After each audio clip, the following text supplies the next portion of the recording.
I think अल्लाह ताला का बहुत कि अल्लाह ताला ने ये काम एक लेना था, और मैं अपने रेस्क्यूअर्स को भी सबको यही कहता हूँ। मगर ये गलती तो नहीं है, तो अच्छी चीज़ है, ये बहुत अच्छी चीज़ है। आप तो सियासत में भी आ सकते हैं।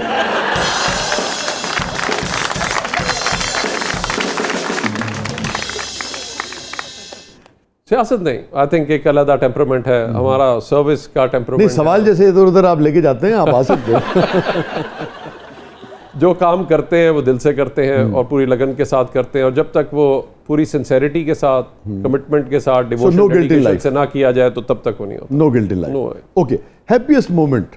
जिस दिन ये सर्विस और सिस्टम बना और जब लोग आते हैं और कहते हैं आज मेरी जिंदगी बची है, अगर उस वक्त फॉरेन रेस्क्यू ना पहुंचता तो शायद ना बचती। तो उस वक्त मुझे याद है एक बड़ा इंटरेस्टिंग केस हुआ, कोई जर्मनी से बंदा आया हुआ था और वो उधर जर्मनी में था, उसके फादर को यहाँ पे कोई गाड़ी ने हिट कर दिया, वो वॉक करने गए। अच्छा। वो उठा के हॉस्पिटल ले गए, उनकी ज़िंदगी बच गई। सो उसको जब पता चला वहाँ पे बैठे हुए कि इस तरह से हो गया है और इस तरह एक वहाँ पे सर्विस है, जब वो आके उसने देखा तो मुझे याद है 1 साल तक वो हर फ्राइडे को केक बेचता था उस स्टेशन के ऊपर। वाह वाह वाह। और हालांकि उधर चला गया था लेकिन यहाँ पे वो केक जरूर भिजवाता था। रिजवान नसीर साहब की जिंदगी का सबसे गमगीन लम्हा? एक था वो जो है जिस वक्त हमने सब कुछ मैंने छोड़ा और मैं रिफॉर्म्स में लगा, तो 2001 और 2 में हमने नेशनल रिफॉर्म्स करा लिया थे, और अगर वो इम्प्लीमेंट हुए होते तो जब ज़ंज़िला आया उसमें आधे से ज़्यादा लोग बच सकते थे। लेकिन जिनको कह रहे थे उन सब ने यही कहा, डॉक्टर साहब ये अपना जुनून छोड़े, ये काम नहीं होने लगा, और उन्होंने ना किया, जबकि उनको सब कुछ उनके पास टेबल के ऊपर सिल्वर प्लेटर पे, मुझे याद है इंटीरियर मिनिस्टर साहब कहते थे आपको जो चाहिए वो ले लें। वो कहते हैं काम करना पड़ेगा भाई, तो हम ना काम करने की तो तनख्वाह लेते हैं। तो फिर ये वो लोगों ने जो, और सबसे बड़ा जुल्म इस पाकिस्तान के साथ यही है, जो सबसे बड़ी इंपॉर्टेंट अकाउंटेबिलिटी है वो परफॉर्मेंस की अकाउंटेबिलिटी है, कि जो आपने जिम्मेदारी ली क्या वो सही तरह से पूरी की या नहीं की। इससे जितना बड़ा हम ना करके हम जो करते हैं उसका कोई, उससे बहुत बड़ा लॉस होता है। जी जी जी। और इसमें सबसे बड़ा नुकसान ये, वो कहते हैं ना करेंगे ना करने देंगे। जी जी जी जी। चौधरी परवेज इलाही साहब से लेके आज तक बहुत सारी यानी कि सूबाई हुकूमतें आई, मुख्तलिफ पार्टीज़ की भी आई, सबसे ज़्यादा किस पार्टी ने, किस हुक्मरान ने आपको सपोर्ट किया सियासी तौर पे? देखिए ये चूंकि कोई सियासी चीज़ नहीं है, ना ही हम ये पूछते हैं, मगर हम तो बना देते हैं ना, सियासी तो कुछ भी नहीं है, मगर हर इदारा हमने सियासी बना दिया। जहाँ पे 12 शहर पहले हमने किए थे, उसके बाद सारे अजला में एक्सपेंशन हुई, उसके बाद सबसे ज्यादा सपोर्टिव कौन रहा? एक्सपेंशन हुई, सबसे ज्यादा सपोर्टिव कौन? सब नहीं, आई थिंक इसको एक सिस्टम को जो लेके एक चीज चले हैं कि पहले 12 शहरों में था, सारे जिलों में गया, फिर उसके बाद तहसीलों में गया, उससे अगले फेज में अब सारे मेजर टाउन्स में चला गया है, और अब हम एयर एम्बुलेंस तक शुरू करने जा रहे हैं कि दूर दराज के इलाके जहाँ पे बहुत मुश्किल है पहुंचना, वहां पे कितनी हेली में नहीं जी। बेसिकली इसका कॉन्सेप्ट ये होता है, लोगों में अक्सर ये कन्फ्यूजन है, तो इसको बल्कि क्लियर करना भी बड़ा ज़रूरी होता है कि 1540 केसेस ऐसे थे 2000 पिछले साल के अंदर जिनको 4 घंटे लगे एक स्पेशलाइज्ड हॉस्पिटल पहुंचाने में। ये सीरियस हेड इंजरी का पेशेंट है, हार्ट पेशेंट है जिसको इमीडिएट एंजियोप्लास्टी वगैरह की ज़रूरत है, तो उसमें टाइम बहुत ज़्यादा लगा। तो जब हमने ये डेटा प्रेजेंट किया तो उन्होंने कहा जी international best practices. International best practices अब क्या है? जब आपका डिस्टेंस 100 मील से ज़्यादा हो, 100 मील से कम है तो हेलीकॉप्टर, ठीक, लेकिन अगर 100 मील से ज़्यादा है तो then a fixed wing aircraft is used, because उसकी स्पीड उसको ज़्यादा ईजी रहता है। तो वहाँ से हम डिस्ट्रिक्ट हेडक्वार्टर से उसको उठा के तो जो स्पेशलाइज्ड हॉस्पिटल लेकर आते हैं। तो ये 3 एरियाज थे जहाँ पे ये फैसिलिटी नहीं, बहावलनगर, मियांवाली, बखर, ठीक है। तो इन तीनों के लिए हमने ये सिस्टम को इन प्लेस किया। उनको लाहौर लेके आते हैं, उसको हमने पायलट टेस्टिंग कर चुके हैं। अच्छा। और फिर जो उनका करीबी जहाँ पे स्पेशलाइज्ड फैसिलिटी अवेलेबल, बिकॉज हर जगह पे एयरक्राफ्ट भी हैं और हेली दुनिया में नहीं होती। आपके पास हमें वजीर आला पंजाब ने अपना हेली यहाँ पे दे दिया। लेकिन एक सवाल है, किसी वक्त अगर वजीर आला मूव कर रहा है, जो भी पंजाब का वजीर आला है, उसकी मूवमेंट इंपॉर्टेंट है, या अगर कोई टैक्स पेयर जान से जा रहा है उसकी जिंदगी इंपॉर्टेंट है, उस वक्त क्या फैसला होगा और वो फैसला कौन करेगा? जब सानेहात होते हैं, जिस तरह मुझे याद है कि हमारा ये हुआ था बड़ा सानेहात तो अलग है। अभी आपने एंजियोप्लास्टी की बात की, हार्ट का कोई मरीज है और किसी जगह उसे मूव करना है, तो आप वजीर आला को कन्वे करेंगे कि आप मूव ना कीजिए, यहाँ एक इंसान। अभी रिसेंटली हुआ, एक सियालकोट में पेशेंट था, बड़ा सीरियस था, उसको हमने फौरन अपने जहाज वहाँ पे उड़ान वहाँ तक आया हुआ था और उसको हमने फौरन शिफ्ट किया। नो सर, मेरा सवाल ये है कि प्रायोरिटी क्या होगी वजीर आला? प्रायोरिटी डेफिनेटली जी, वजीर आला डेफिनेटली सबने जो है वो जैसे ही होता है वो फौरन कहते हैं कि हमारा हेलीकॉप्टर अवेलेबल। ये तय कौन करेगा?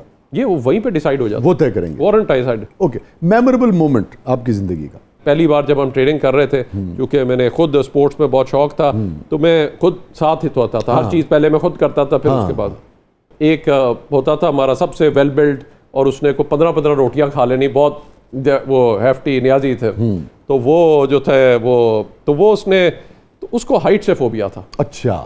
मैंने आके जोश में सबसे बात की और मैंने क्या सबसे मुश्किल तरीन चीज़ है, ये 100 फुट के टावर से छलांग मारना। अब मैंने जोश में बात तो कर ली, अब मैं साथ ही टावर पे चढ़ा, वो दूर थे तो मैं देख रहा था, वो पीछे मुड़ मुड़ के देख रहे थे कि यार इन्होंने नहीं आज करनी।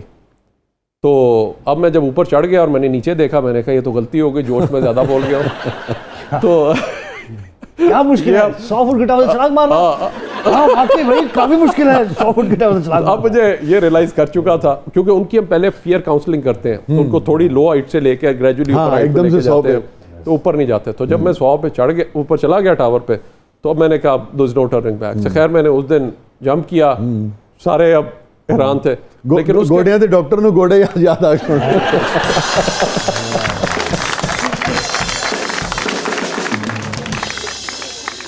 रोज़ाना उस जून जुलाई की गर्मी में दोपहर को, सुबह मैं अपना काम कर रहा था, प्रोजेक्ट के पीछे जाना, इम्प्लीमेंटेशन देखना, सेक्रेटेरिएट के काम, और दोपहर को आके मैं उस टावर पे हम जाते थे। तो वो मैं जितने वीक लोग थे उनको लेके जाते। तो ये एक जो थे ये बार बार वो हाँ, तो ऊपर लेके मैं टावर पे चढ़ा। तो वो जिस वक्त मैंने कहा जंप करो, तो वो साइड पे खड़ा था, तो कहता है सर, मैंने कहा क्या हुआ है?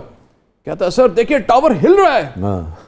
तो मैंने देखा उसकी टांगे ऐसे ऐसे कांप रही और वो जो था वो उसकी बिल्कुल जिस तरह ना तो जब उसने, हमने नॉर्मली पीछे से इस तरह रोप को बैलेंस करते हैं और एक टेक्निक है उसकी पूरी, तो उसने ऐसे पकड़ के अपने साथ जो रस्सी थी वो बिल्कुल साथ लगा ली। तो जिस वक्त वो नीचे पहुंचा तो मैंने देखा कि उसकी वो फ्रिक्शन से ना, रगड़ से वो पूरी उसकी टी शर्ट कट चुकी थी और यहाँ से उखल गई। तो मैंने अगले दिन उसको कहा चलो मेरे साथ, क्योंकि उसका वो हम उसको फोबिया खत्म करना चाहते थे। कहता है सर गोली मार दें बट मैं टावर पे नहीं जा सकता।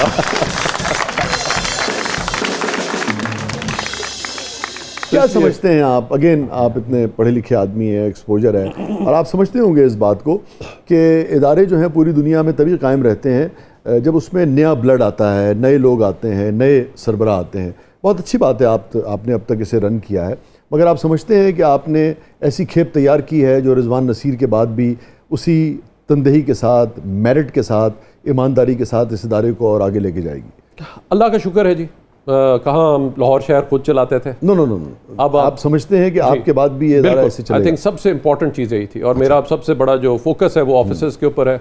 और जिस तरह आज ये बना है, दूसरे सूबों में मैं नहीं हूँ, जिलों में मैं नहीं हूँ, लेकिन हमने उनको ट्रेन करके भेजा क्या किया और सिस्टम, हमने निज़ाम बनाया, सिस्टम्स को हमने सिस्टम बनाया। और आपको इस बात का एहसास है कि फर्द के गिर्द नहीं घूमना चाहिए इदारे को? बिल्कुल जी, ये तो इसमें तो कोई दूसरी राय नहीं। Thank you so much Rizwan साहब, प्लीज। हमारी कोशिश यही है और दुआ ये है कि ना सिर्फ इस पे बल्कि हम प्रिवेंशन पे फोकस कर सके। और इसमें मैं एंड में एक चीज़ पे अपील करना चाहूँगा जो बहुत हमारे लिए इस वक्त जो सबसे ज़्यादा तकलीफ दह चीज़ है, हर 1.25 मिनट पे एक हादसा हो रहा है इस वक्त ये पूरे पाकिस्तान का, और इसमें 80% नहीं, सिर्फ पंजाब का। और अगर पूरे पाकिस्तान में ले लें तो 1 मिनट से भी कम पे हादसा हो रहा है, और उसमें 80% मोटरसाइकिल इन्वॉल्व है।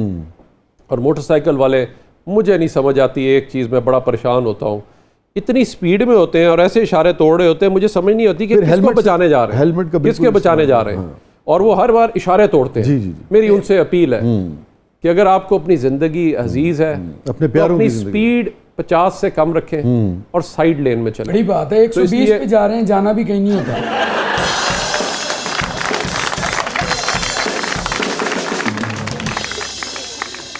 जाना भी कहीं नहीं, और इशारे तोड़ते हैं ऐसे तरीकों से कि मुझे समझ नहीं आती कि इतनी जल्दी क्या 1 मिनट। मैं समझता हूँ कि इनको ये मशवरा देना चाहिए, गुजारिश करनी चाहिए कि हेलमेट भी पहने और शीशे भी लगवाएं। अपनी जिंदगियां खतरे में मत डालें। अपनी भी, दूसरों की भी। अपनी जिंदगियां, दूसरों की भी जो जिंदगियां वो खतरे में मत डालें। जिस तरह ये जो वन व्हीलिंग करते हैं दूसरे लोग हैं, मेरी सबसे अपील होगी, वो सोचते हैं हमारे साथ नहीं होगा, बट आपके जैसे ही लोग होते हैं जिनके साथ ये हादसा होता है, जब हम उनको खून में लतपत उठाते हैं तो बहुत देख के भी बहुत तकलीफ होती है। कोई शक नहीं, सब बच्चे हैं जी, हमारे ही सब बच्चे हैं। जिंदगियां बचाने में हमारा साथ दें और अपना भी साथ दें, साथ ही लाइफ सेवर बने, ताकि कहते हैं ना जिसने एक जिंदगी बचाए गोया उसने पूरी इंसानियत को बचाया। तो वो हमने बहुत आसान कर दिया। पाक लाइफ सेवर डाउनलोड करें और जिंदगियां बचाने में साथ दें। ठीक है, पाक लाइफ सेवर हम ये स्क्रीन पर इसको अवेजा भी कर देंगे, वहाँ से भी लोग से। बहुत बहुत शुक्रिया रिजवान साहब, आप तशरीफ लाए। जाने से पहले आखिरी सवाल, रोमांटिक हैं आप? हसीन तो बहुत हैं, वजी हैं, अच्छे लगते हैं, वैसे रोमांटिक हैं? जब से रेस्क्यू से हमने इश्क किया है तो इश्क करना भूल गए। नहीं, लेकिन जब रेस्क्यू से कुछ थोड़ा बहुत रेस्क्यू मिल जाए आपको तो रोमांटिक है कि नहीं है? हाँ जी, इश्क करते हैं रूही नाल पट्टियां नाल। पायोडीन। कैसे इजहार करते हैं मोहब्बत का? काश में तुम्हारे हंसी हाथ की पट्टी होता। तो इसलिए वो फिर शर्मीले हैं आप? हाँ, कुछ चीज़ें सोचनी पड़ती।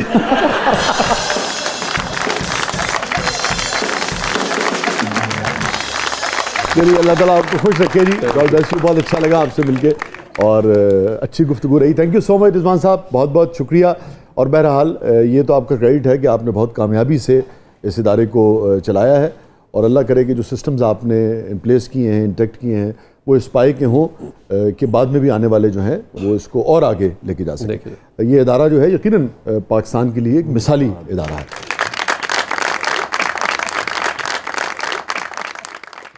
Thank you so much.